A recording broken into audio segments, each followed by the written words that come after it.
Hei hei hei, selamat datang lagi di channel ini, channel yang memberikan informasi seputar anime. Pasti kalian sekarang ini banyak yang gabut, sampai-sampai pengen makan siput, yang gak punya rambut. Daripada kalian sibuk nyari ribut, mendingan nonton alur cerita anime Handa-kun. Sebelum menonton, jangan lupa subscribe ya.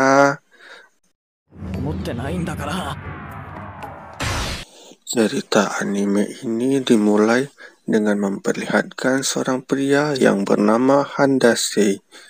Dia merupakan siswa kelas 2 SMA. Ayahnya adalah seorang ahli kaligrafi. Dan karena itu, Handa juga merupakan jenius kaligrafi muda. Dan tiap Handa pergi ke sekolah, dia merasa kalau semua orang membencinya, bahkan sampai membulinya. Padahal yang sebenarnya terjadi, orang-orang takut dengan Handa karena banyak rumor yang aneh tentang Handa. Apalagi Handa seperti punya pelindung yang membuat orang tidak ingin mendekatinya. Dan Handa juga sering mendapatkan surat teror dari orang sekitar. Pada suatu hari, Handa membuang sebuah surat. Tetapi wanita pemilik surat itu yang bernama Maiko melihatnya. Kemudian temannya yang bernama Juri marah ke Handa. Maiko kemudian mengajak Handa bertemu nanti sore sepulang sekolah. Handa pun kini ketakutan dan berpikir kalau nanti dia akan dibully. Padahal yang sebenarnya terjadi, Maiko ingin menyatakan cintanya ke Handa. Handa berpikir keras untuk meminta maaf ke Maiko. Kemudian Handa memberikan surat ke Juri untuk diberikan ke Maiko. Juri pun membaca surat itu. Tetapi Juri tidak paham dengan isi suratnya karena Handa nulisnya itu pakai kaligrafi. Malahan Juri berpikir kalau Handa menyukainya. Dan saat pertemuan pun tiba, Handa melihat banyak orang di sana. Handa berpikir kalau mereka semua ingin membulinya. Padahal yang sebenarnya terjadi, mereka semua ingin melihat Handa ditembak cewek. Karena sangat banyak yang menyukai Handa saat ini. Handa pun akhirnya bertemu dengan Maiko dan Juri. Maiko memberikan surat yang ditulisnya ke Handa. Tetapi Handa dengan entengnya mengatakan kalau tulisan Maiko itu jelek. Dan kemudian meninggalkannya. Sejak saat itu, gak ada orang lagi yang berani untuk menyatakan cintanya ke Handa. Keesokan harinya, ada pemilihan ketua kelas. Dan ada 2 orang kandidat utamanya, yaitu Aizawa dan Handa. Aizawa sangat ingin menjadi ketua kelas, karena sebelumnya dia itu adalah ketua kelas. Sedangkan Handa tidak ingin karena takut dibully. Dan hasil pemilihan mereka pun seri. Guru pun menyuruh mereka untuk melakukan suit. Dan Handa memenangkan suit itu. Tetapi Aizawa tidak terima dan mengajak Handa untuk tanding ulang. Setelah tanding ulang, lagi-lagi Handa yang menang. Kemudian Handa pun mengundurkan diri. Setelah itu, Aizawa mengagumi Handa. Apalagi Aizawa mengetahui kalau Handa memilih dirinya sebelumnya. Karena hal itu, seluruh siswa jadi makin kagum ke Handa. Keesokan harinya, Handa yang terpilih jadi ketua kelas yang baru. Adegan memperlihatkan seorang pria yang bernama Nikaido Reo. Dia adalah model yang tampan, populer, dan juga dikagumi banyak orang. Reo pikir kalau di SMA dia akan lebih populer. Tetapi tak disangka-sangka, Reo sekelas dengan Handa, dan dia pun kalah populer dengan Handa. Reo pun kini berinisiatif untuk memata-matai Handa demi mencari sisi buruk Handa. Karena itu, dia mengikuti kemanapun Handa pergi. Tetapi yang sebenarnya terjadi, Rio jadi kagum dengan sikap Handa yang jantan dan berani.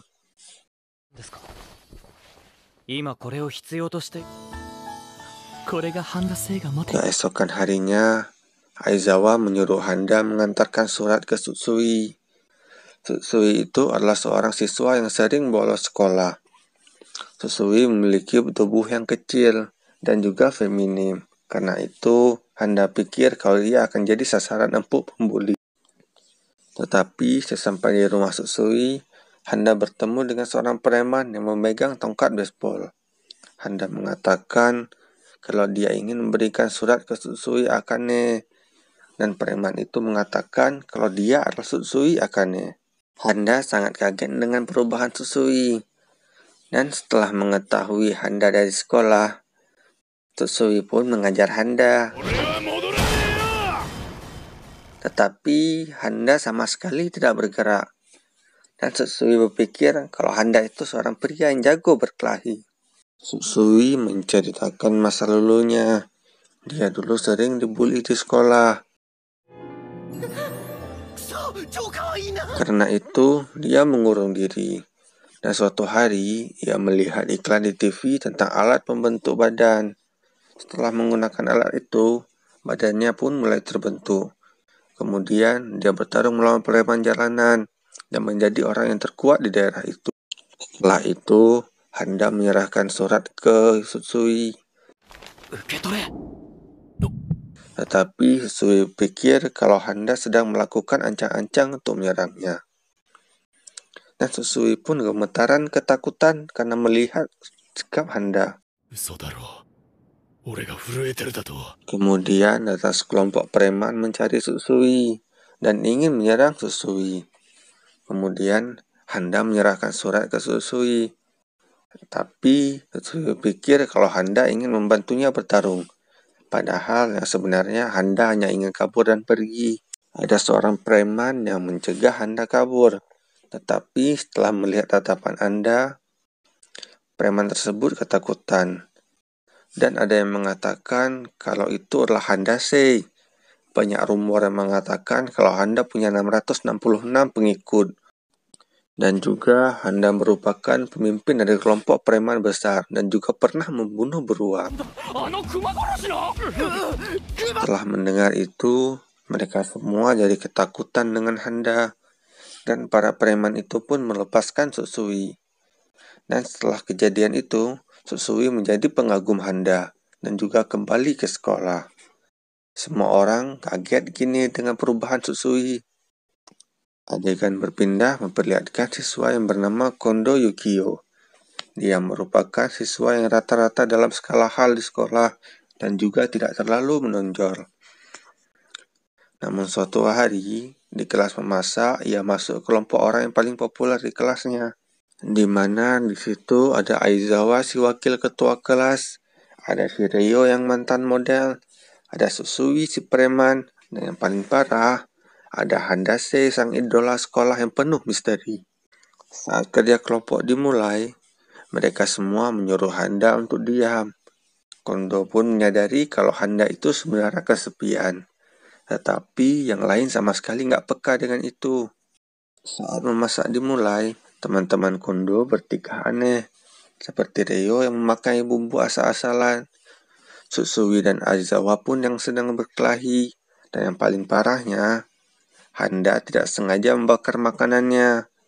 Setelah itu pun muncul rumor kalau Handa menguasai teknik masak flambe. Semua orang pun jadi kagum dengan Handa karena Handa menguasai teknik masak flambe. Tetapi Handa merasa kalau ia jadi semakin dibully. Pulang sekolah, Handa bertemu dengan Kawafuji. Kawafuji ini adalah sahabat dekat Handa. Dan dia adalah satu-satunya orang yang memahami apa yang terjadi pada Handa. Tiap bersama Kawafuji, Handa selalu bersembunyi jika bertemu dengan teman sekolahnya. Handa lakukan itu agar para teman-temannya tidak membuli Kawafuji. Tapi sebenarnya, Kawafuji adalah orang yang menyebabkan Handa menjadi seperti ini. Saat mereka kecil, Kawafuji menyukai seorang wanita, tetapi wanita tersebut menggunakan Kawafuji sebagai perantara hubungannya dengan Handa. Kemudian Kawafuji mengatakan ke Handa kalau wanita itu mengirim surat dan ancaman ke Handa. Sejak saat itu, Handa jadi trauma karena wanita populer di sekolah membulinya. Adegan memperlihatkan seseorang yang sedang mengikuti Handa, dan dia ingin jadi seperti Handa. Dan di sekolah ada rumor kalau Handa menjual tulisannya di jalanan, tetapi sebenarnya Handa tidak melakukan itu. Karena itu, teman-teman Handa mencoba menyelidiki hal itu. Dan ternyata mereka melihat Handa KW di sana. Susui pun langsung menghajar orang itu. Ternyata dia adalah pengagum Handa yang sangat ingin menjadi seperti Handa. Saat dia pakai masker, wajahnya mirip banget dengan Handa. Dan saat mereka sedang memarahi Handa KW, datang sekelompok wanita pengagum Handa ke tempat itu. Dan tiba-tiba masker dia lepas dan semua wanita itu pun kabur. Setelah itu, ia sedih dan tidak ingin menjadi Handa lagi. Saat di kelas, ia melihat tulisannya diperbaiki oleh Handa. Dan dia pun terharu dan semakin kagum dengan Handa. Keesokan harinya, ada seorang yang memfoto Handa bersama dengan seorang wanita cantik. Dan muncullah gosip kalau Handa punya pacar. Para penggemar Handa pun kini mulai membuli Handa. Tetapi Handa cuma bersikap seperti biasanya, karena Handa emang merasa tiap hari sedang dibuli. Tapi kali ini lebih parah. Bahkan ada yang menuliskan kata mati di meja Handa. Kemudian Aizawa dan kawan-kawan menyelidiki makna tulisan tersebut. Dan mereka curiga kalau itu adalah pesan bunuh diri. Dan yang benar saja, ternyata ada wanita di kelas mereka yang ingin bunuh diri. Wanita tersebut bernama Mio. Dia duduk di sebelah Handa. Mio jadi tergila-gila ke Handa semenjak Handa memberikannya sebuah penghapus. Dia sangat sedih dan marah ke Handa karena mendengar kalau Handa itu punya pacar. Karena itu, ia ingin bunuh diri. Dan kebetulan ada Handa di dekat itu yang sedang berbicara dan meminta maaf ke mejanya. Karena mejanya itu telah kotor. Mio mendengar itu berpikir kalau Handa meminta maaf padanya. Dan karena itu, Mio tidak lagi coba bunuh diri.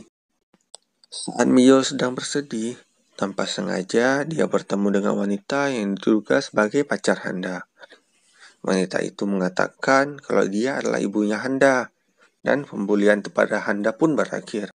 Kemudian ibu Handa menemui guru, dan guru mengatakan ke Handa untuk mencoba lebih sering bergaul. Handa mencoba untuk mengobrol dengan teman sekelasnya, tetapi reaksi mereka semuanya aneh. Handa mencoba membicara ke Susui untuk menyuruhnya membuka jendela. Tetapi Susui malah memecahkan jendela itu. Karena ia pikir kalau itu adalah perintah untuk berperang. Adegan memperlihatkan seorang wanita yang bernama Tenouji Sawako. Dia adalah ketua OSIS di sekolahnya. Dan yang pastinya sangat populer. Namun, dia sangat iri dengan Handa yang lebih populer darinya.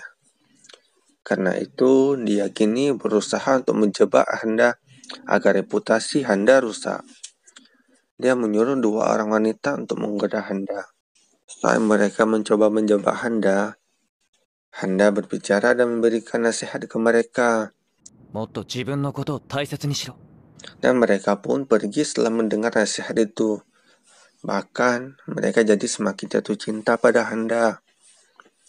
Padahal yang sebenarnya terjadi, Handa sedang berbicara dengan kucing, bukan dengan wanita itu. Karena rencananya gagal, ketua OSIS memaksa membawa Handa untuk menghadapnya. Dia memaksa Handa untuk menggunakan pakaian seragam wanita. Handa pun kabur karena tidak ingin menggunakan itu. Ketua OSIS menyuruh semua anggotanya menghadap ke Handa. Saat mengejar Handa, ketua OSIS jatuh tanpa sengaja. Dan juga Handa tanpa sengaja menolongnya. Ketua OSIS pun mulai jatuh cinta pada Handa. Aizawa mencoba menolong Handa yang jatuh, tetapi Handa bertingkah aneh. Sikap Handa berubah drastis semenjak itu, karena sebenarnya Handa mengalami hilang ingatan. Tindakan Handa pun kini benar-benar telah berubah. Bahkan dia sampai-sampai menggoda wanita. Kini orang-orang mulai kurang suka dengan tingkah Handa. Susui dan Reo mencoba memukul kepala Handa agar ingatan Handa bisa kembali. Aizawa dan Reo juga mencoba memukul Handa, dan tanpa sengaja Handa jatuh dari tangga dan ingatannya pun kembali seperti semula. Setelah itu, Handa curhat ke Kawafuji kalau situasinya itu semakin buruk akibat peristiwa hilang ingatan. Kawafuji pun mengajak Handa untuk main. Sepulang sekolah, mereka pun bertemu. Handa menyamar sebagai seorang wanita agar yang lain tidak mengganggunya. Tanpa sengaja, mereka bertemu dengan Hasegawa yang merupakan teman Kawafuji. Kemudian, mereka bertiga pergi main ke time zone. Handa sangat senang karena ini merupakan pengalaman pertamanya. Namun tiba-tiba, mereka bertemu dengan seniornya Hasegawa. Para senior itu pun membuli Hasegawa. Karena ingin menolong Hasegawa, Handa berubah ke wujud aslinya. Para senior itu pun ketakutan melihat Handa, karena mereka mengenali sosok Handa. Kemudian Handa pun pergi. Hasegawa sangat senang karena bisa bertemu dengan Handa, sang idola sekolah. Adegan memperlihatkan seorang pria yang bernama Higashino Kotaro. Dia merupakan atlet lari terbaik sekolah. Dia masuk sekolah yang sama dengan Handa, dan dia memiliki dendam ke Handa. Sewaktu di SMP, mereka pernah ikut lomba lari, dan Handa yang menjadi pemenangnya. Dia pun kalah sebelum bertanding karena takut melihat wajah Handa. Dan sewaktu SMA pun Higashino masih ketakutan melihat wajah Handa. Karena itu, kali ini ia ingin balas dendam agar bisa mengalahkan Handa sekali saja. Dan kebetulan saat Higashino sedang berlatih, dia melihat Handa sedang berlari. Higashino pun berlari mengejar Handa. Namun tiba-tiba, Handa pindah jalur. Ternyata Handa sedang dikejar anjing. Dan anjing itu pun menggigit Higashino. Dan sekian dulu ya alur cerita anime Handa-kun. Jangan lupa untuk di-like, di-komen sebanyak-banyaknya jika kalian ingin dibuatkan lanjutan cerita anime seperti ini. Dan juga terima kasih telah menonton semuanya.